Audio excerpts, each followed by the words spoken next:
beginning to learn that the United States isn't quite the golden paradise nation that most people in the US are taught to believe that it is. And now most of you, non-Americans, are probably about to click away off this video. And I would encourage you not to, because this story that I want to tell you today has a direct connection to most revolutions. And as I learn more about the American Revolution and the different events that it happens, I'm not only surprised that this event did occur, but at the same time, I'm speechless at how it was handled and how it's even not taught today.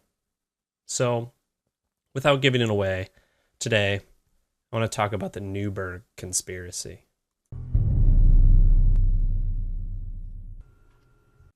The year was 1783. It had been 2 years since the combined French and American victory at Yorktown, which had seen the surrender of Lord Cornwallis.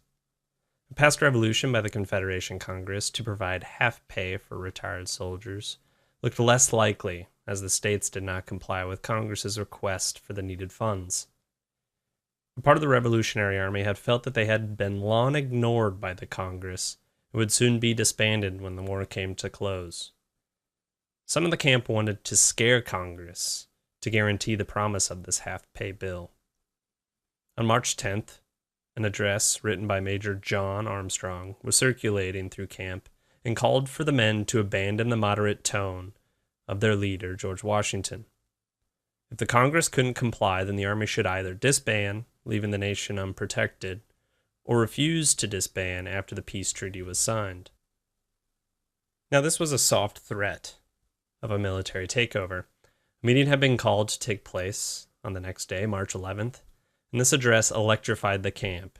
And Washington, having heard this going to take place, called off the meeting and instead called for a meeting 4 days later. He also implied that he would not be present, in hopes that more would probably attend. So along came March 15th. The officers gathered, and General Horatio Gates, whom historians believed might be the real man to suggest this coup, sat at the head of the hall. As Gates began to speak, the door at the back of the hall opened, and in stepped George Washington. Washington walked to the front of the room and asked Gates if he could say a few words, and then Gates could continue the meeting. Being Washington's subordinate, Gates agreed and sat down. Washington began by denouncing the writer of this address. People recording what he said afterwards wrote, quote, "What can this writer have in view by recommending such measures? Can he be a friend to the army? Can be he a friend to his country?" Washington implored them to, he continued, quote, "give one more distinguished proof of unexampled patriotism and patient virtue, and to place full confidence in the purity of the intentions of the Congress." End quote. Washington then told the men that he wanted to end by reading a letter from Joseph Jones, who was a congressman from Virginia. He struggled to read through the first paragraph, having to move the paper to his strained eyes. He reached into his pocket for a pair of spectacles. The men he was standing in front of had never seen him wear spectacles before, and they began to murmur. Responding to the murmur, Washington responded, quote, "Gentlemen, you must pardon me, for I've not only grown gray, but also blind in the service of my country." End quote. Most historians believe that that line was directly off the cuff. But having read a lot of nonfiction and biographies on George Washington, you might imagine that he might have the idea that history has the eyes on him. Nevertheless, the hint of vulnerability from their stoic leader so deeply affected the men that some broke down into tears. This stopped the talk of a coup d'etat, and it also shows the bonds that Washington shared with his soldiers and officers. He'd been with some of them since the beginning of the war in 1775. Later in September 1783, the Treaty of Paris was signed, thus ending the Revolutionary War. Washington disbanded his army in a farewell to address to his troops on November 2nd. He resigned his commission as commander-in-chief to the Confederation Congress.